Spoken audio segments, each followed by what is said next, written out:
Hi, welcome to another episode of Linchpin Farming. Advice for small scale farmers, big scale gardeners. And rain's coming soon, so I thought I wanted to get this video in about 3D fencing. As you can see, we have deer here. This is an old one, but it's definitely a deer print. It kind of looks like somebody did this with their fingers whoosh, in the dirt. So that's definitely a deer print. We have deer here. We have a couple miles of wilderness back there, so definitely a deer population.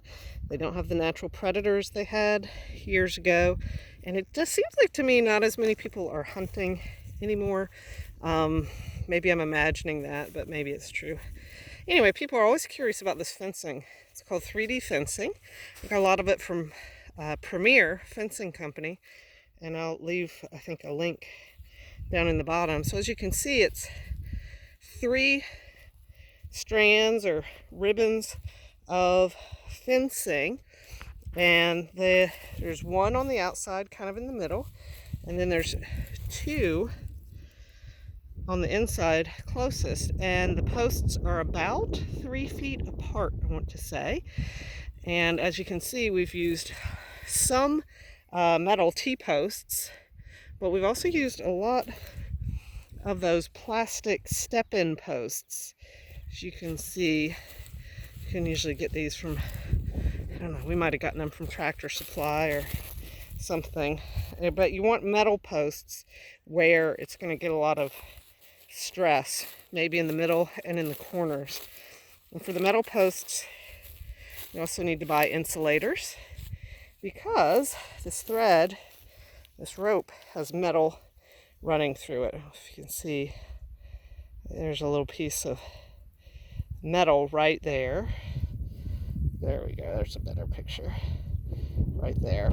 So this outer fence is going to be electrified, and we have a solar battery here with a little switch on the side that we turn off. We turn it off during the day to let it get a really good charge, and then we just turn it on at night. We've got one running up here, clips onto the fence, and then one is in a ground rod, attached to a ground rod down here. Oops, and I just messed it up. There we go.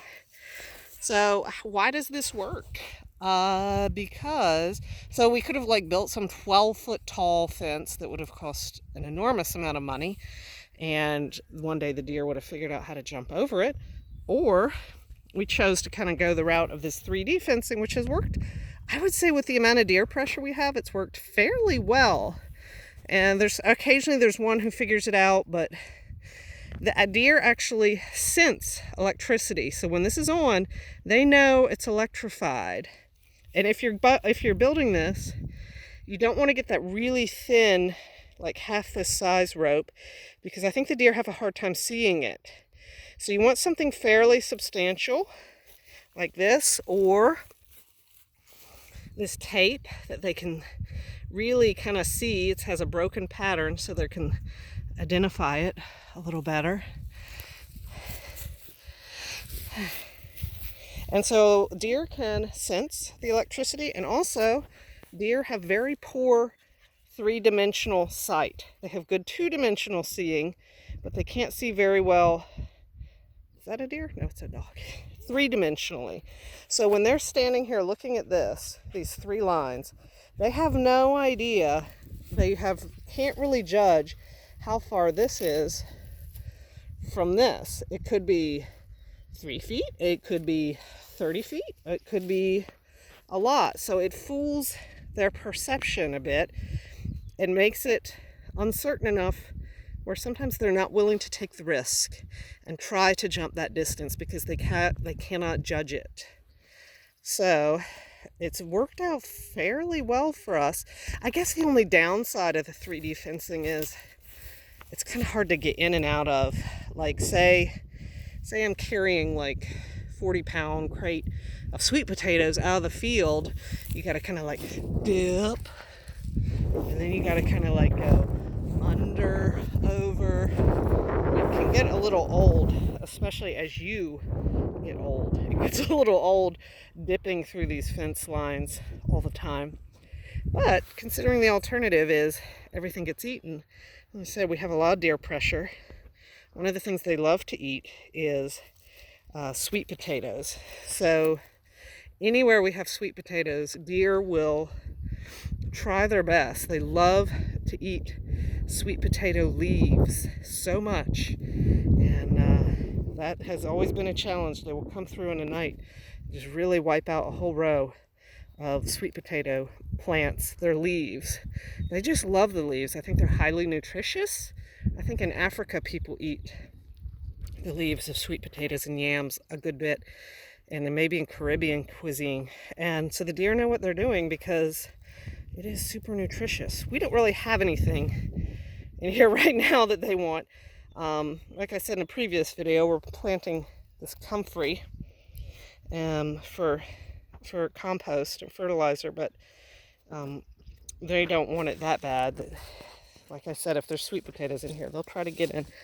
So, and hopefully this isn't going to shock and offend anybody, but sometimes I know they sense the electricity, but you can buy these caps and a little bit of apple scent, and you put a drop in there, you turn it over so it doesn't get rained out, and when the fence is on, they'll come up curious, interested, and they'll get a shock, and that'll tell them, stay away from this fence, which I figure is a lot nicer than having to do other things to get rid of them. So there you go. That's 3D fencing, and their deer's inability to see very well three-dimensionally, and their ability to sense electricity. And once they learn that electricity is no fun to touch, a lot of times you can train your local deer to stay away until you have some real smarty britches who gets in there. But it's actually worked pretty well for us. So it's nighttime. I'm going to turn it on, little lights on. So now my fence is on, and hopefully the deer are sensing it and staying away. So like I said, I'll put a link in the comments for Premier 1. And thanks for joining me in another episode of Linchpin Farming. Advice for small-scale gardeners and small-scale farmers, big-scale gardeners. It's been a long day, and join me again next time. And thanks so much, and hit the subscribe button. And let me know if you have any questions about the 3D fencing and how it's worked, and we'll try to get around to answering that. Thanks. Take care. Happy growing.